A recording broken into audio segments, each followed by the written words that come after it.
warahmatullahi wabarakatuh. Halo teman-teman, kembali lagi dengan saya Nadla Mahdahelina. Pada video kali ini saya akan menjelaskan tentang etika berkeluarga.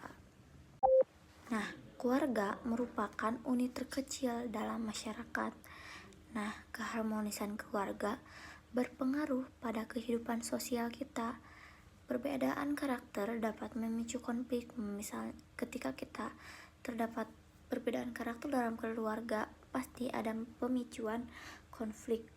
Kemudian etika berkeluarga juga diperlukan untuk menciptakan keluarga yang harmonis. Makanya kenapa saya membahas tentang etika keluarga, agar keluarga saya, keluarga kalian semua menjadi menciptakan keluarga yang sangat amat harmonis. Kemudian definisi etika keluarga. Keluarga dulu. Keluarga merupakan unit terkecil dalam masyarakat. Keharmonisan keluarga berpengaruh pada kehidupan sosial. Perbedaan karakter dapat memicu konflik.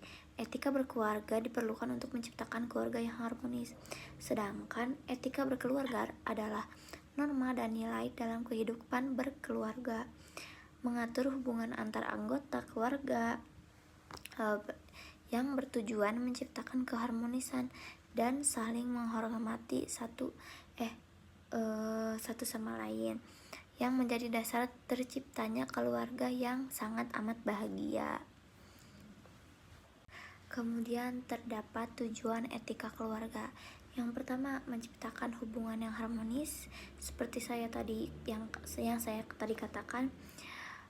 Adanya etika keluarga bertujuan menciptakan keluarga yang harmonis, tentu ya, agar keluarga kita lebih harmonis. Yang kedua, menumbuhkan rasa saling menghargai. Di keluarga juga masih banyak konflik-konflik atau berantem dalam keluarga, padahal mereka keluarga, bukan orang yang tidak saling kenal, tapi orang yang saling dekat. Tapi tetap dengan adanya etika keluarga, kita bisa menumbuhkan rasa saling menghargai. Yang ketiga, menghindari konflik keluarga. Dan yang terakhir ada menanamkan nilai moral sejak dini. Saya juga masih belajar ya, makanya saya ingin menanamkan nilai moral terhadap etika keluarga atau terhadap keluarga. Selanjutnya ada prinsip etika keluarga. Yang pertama, saling menghormati, yang saya sudah tadi katakan. Yang kedua, tanggung jawab. Yang ketiga, kejujuran. Jujur itu dalam semua etika itu pasti ada kejujuran. Yang keempat, ada kasih sayang terhadap sesama, kakak, adik, mama, bapak, orang tua, nenek, dan lain sebagainya. Dan yang terakhir adalah menciptakannya komunikasi yang baik. Kemudian terdapat etika-etika terhadap di ruang lingkup keluarga. Yang pertama, aku akan menjelaskan tentang etika orang tua dan anak. Yang pertama ada orang tua mendidik anak dengan penuh kasih sayang, bukan dengan penuh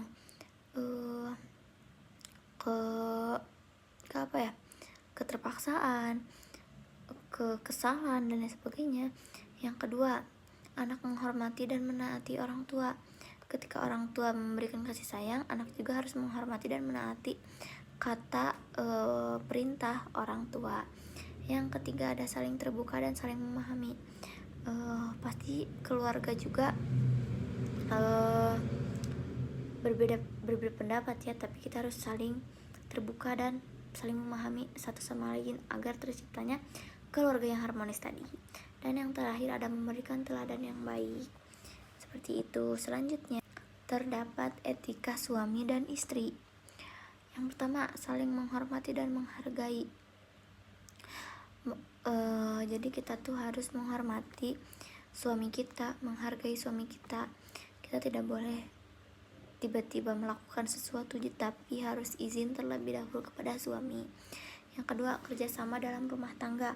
Kita dengan suami kita tuh sangat amat dekat ya, makanya kita harus mempunyai kerjasama, entah suaminya yang kerja, istrinya yang di rumah beres-beres, ngurusin anak, atau kesepakatan lain yang menimbulkan kerjasama yang bagus gitu.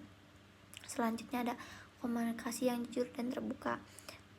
Antara suami dan istri ketika ada kebohongan pasti terdapat konflik yang sangat besar hingga sampai perceraian dan lain sebagainya, karena selingkuh juga merupakan suatu tindakan tindakan kebohongan gitu. Selanjutnya ada menyelesaikan masalah dengan musyawarah. Ketika kita punya masalah dengan suami kita tuh tidak boleh silent treatment, mendingan kita terus-terusan berbicara, musyawarah, ngobrol sama suami kita, bukan hanya malah didiemin dan lain sebagainya, seperti itu. Selanjutnya ada etika antar saudara atau antar adik kakak. Yang pertama, saling menyayangi dan membantu. Kita tuh sebenarnya harus dekat dan harus saling menyayangi antara adik kakak itu. Jangan malah berantem terus, jangan malah asing, jangan malah gak saling membantu, seperti itu. Yang kedua, tidak saling menyakiti atau merendahkan. Adanya hubungan adik kakak itu kan mereka sedarah ya dengan kita, misalnya kita itu harus menjaga mereka karena mereka sedarah sama kita gitu. Yang ketiga ada menjaga kerukunan dan persaudaraan. Jangan malah berantem terus-terusan. Ada masalah dikit itu harus saling memaafkan, saling musyawarah gitu. Yang terakhir ada menghargai perbedaan pendapat.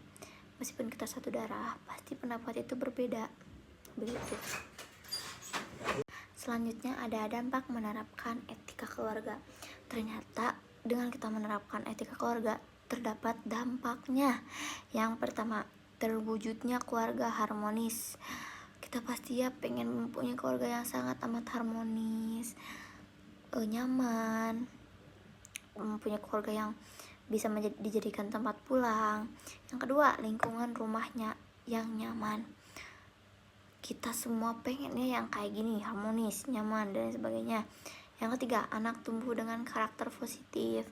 Dengan adanya keluarga yang harmonis dan nyaman, anak juga akan tumbuh dengan karakter yang positif. Dia juga akan menyalurkan kebaikan, sifat yang baik kepada sesama teman gitu, sesama